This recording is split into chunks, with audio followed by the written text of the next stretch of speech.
का काय तुमचा काय संशय आहे याच्याबद्दल? यामध्ये आता आपण सुरुवातीला काही गोष्टी बोललो त्यावरच हा सगळा संशयाचा भोवऱ्यात मी सुद्धा स्वतः अडकलो आहे की मला संशय आला आहे आता सगळा की तपास सगळं चालू आहे, व्यवस्थित चालू आहे, ह्यांना फाशी होणार आहे हे पण सगळं खरं आहे. पण तुम्ही तपासामध्ये जे ॲडिशनल सगळे गोष्टी आहेत ते तुम्ही का घेत नाहीत? तुम्ही ज्या आरोपींना फरार करण्यात, आसरा देण्यात, ज्यांनी गाड्या वापरल्या यांच्यावर अजून का कारवाई केली नाही? जो माणूस म्हणतोय की मी इथं भेटलो तिथं भेटलो, तो काल परत आता 29 तारखेला तो त्याच्याच गाडीमध्ये नेऊन सोडलेलं स्पष्ट दिसतंय. तर या गोष्टीवर अजून काही काम केलं गेलेलं नाही याची शंका मला आहे. किंवा जर यांनी काही काम केलं असेल त्यांनी मला आज दाखविलं पाहिजे. मी आज जाणार आहे सीआयडी. वाल्मिक कराड उपचार वारंवार घेतोय, हे सगळं त्यांचं काहीतरी जे फिर्यादी आहेत समजा त्यांना काहीतरी मॅनेजमेंट करायचं, त्यांच्यावर काहीतरी वेगळ्या दिशेनं चालायचं हे कारस्थान आहे. कारण हा सगळं उपचाराचा ड्रामा म्हणण्यापेक्षा तुम्ही मला हे सांगा की आत्तापर्यंत ज्या घटनाक्रम घडतोय आणि जे सगळं समोर येतोय यावर पोलीस यंत्रणा एकदाही व्यक्त झालेली नाही. तुम्हाला त्यांनी व्यक्त झालं पाहिजे की हे काय चालू आहे, आपण दुःखात आहेत, आपण मोर्चात आहेत, आपण रस्त्यावर आहेत, आपण न्याय मागतो, हे यंत्रणेनं पण स्पष्ट केलं पाहिजे तुम्हाला की हे चाललंय काय. उपचाराबद्दल नेमकं तुमचं म्हणणं काय? उपचार जे आता घेतले जातात वारंवार, हां तर कोठडीत कमी आणि हॉस्पिटलमध्ये जास्त राहायचं असेल, संपर्कात येणारे लोक, त्यांना देणारा कोणी एखादी सूचना त्याच्यावर त्यांचं काहीतरी मॅनेजमेंट चालू असेल, त्या हिशोबानं त्यांचं चालू आहे. PSI राव जे आरोप आहेत खासदार असतील किंवा तुमचा परिवार असेल यांनी केलेले ह्याच्यावर काय कारवाई नेमकी केली पाहिजे? आता आपण आहेत कुटुंब पीडित आणि कारवाई करणारं हे प्रशासन आहे. त्याच्यामुळे त्यांनी ठरवलं पाहिजे ह्यांच्यावर काय कारवाई केली पाहिजे.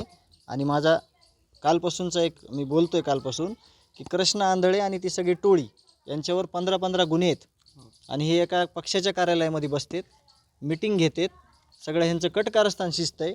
एक हत्या होते माझ्या भावाची आणि तरी देखील एवढे गंभीर गुन्हे असताना या प्रशासनानं, या पोलीस यंत्रणेनं त्यांच्यावर का कारवाई केली नाही?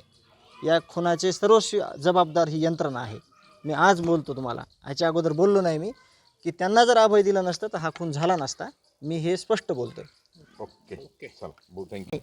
पहिल्या दिवसापासून आम्ही म्हणतो की ही संघटित गुन्हेगारी, जे टोल नाक्यावर प्रकार घडला त्या टावरखाली किती लोक ह्यांना अभय देत होते याची पण माहिती होणं गरजेचं आहे. त्याची माहिती अजून कोणी दिलेली नाही आम्हाला, किंवा ते त्यांचं काम आहे तपासात ते आलं आहे का हे आम्हाला माहिती देण्याचं का आम्ही लेखी स्वरूपात घेऊन जाऊन आम्हाला माहिती पाहिजे. आम्ही मागच्या 10 दिवसापूर्वीसुद्धा ज्यावेळेस आंदोलन झालं त्या दिवशी दुसऱ्या दिवशी आम्ही गेलो होतो, आम्ही त्यांना लेखी स्वरूपात दिलं होतं की हे तपासात घेतलं आहे का, आणि त्याचं आम्हाला आज उत्तर त्यांच्याकडून प्रूफली पाहिजे.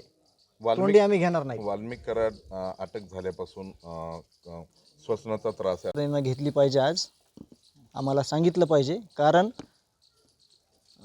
अशोक काळकुटे नावाचे पत्रकार बंधू आहेत, त्यांनी जी माहिती दिली ती तुम्हाला फक्त तोंडी दिलेली नाही, त्यांनी CCTV फुटेज दिलेले आहेत, त्याची बातमी आलेली आहे.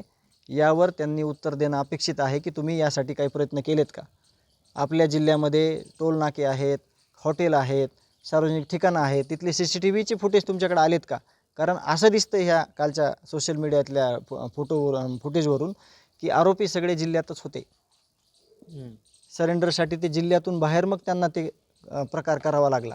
याची जिम्मेदार पूर्ण CID SIT यंत्रणा असेल असं मी तुम्हाला जिम्मेदारीने बोलतोय. आज काय भेट वगैरे घेणार आहेत का तुम्ही त्यांची? काही मी आज भेट घेणार आहे. आता थोड्या वेळात भेट घेणार? SITचे अधिकारी आहेत आणि CIDचे अधिकारी आहेत, त्यांची मी आता भेट घेणार आहे. केज ऑफिसला भेट घेणार आहे. भाऊ, याच्यामध्ये हे जे 9 आरोपी एकूण या प्रकरणामध्ये,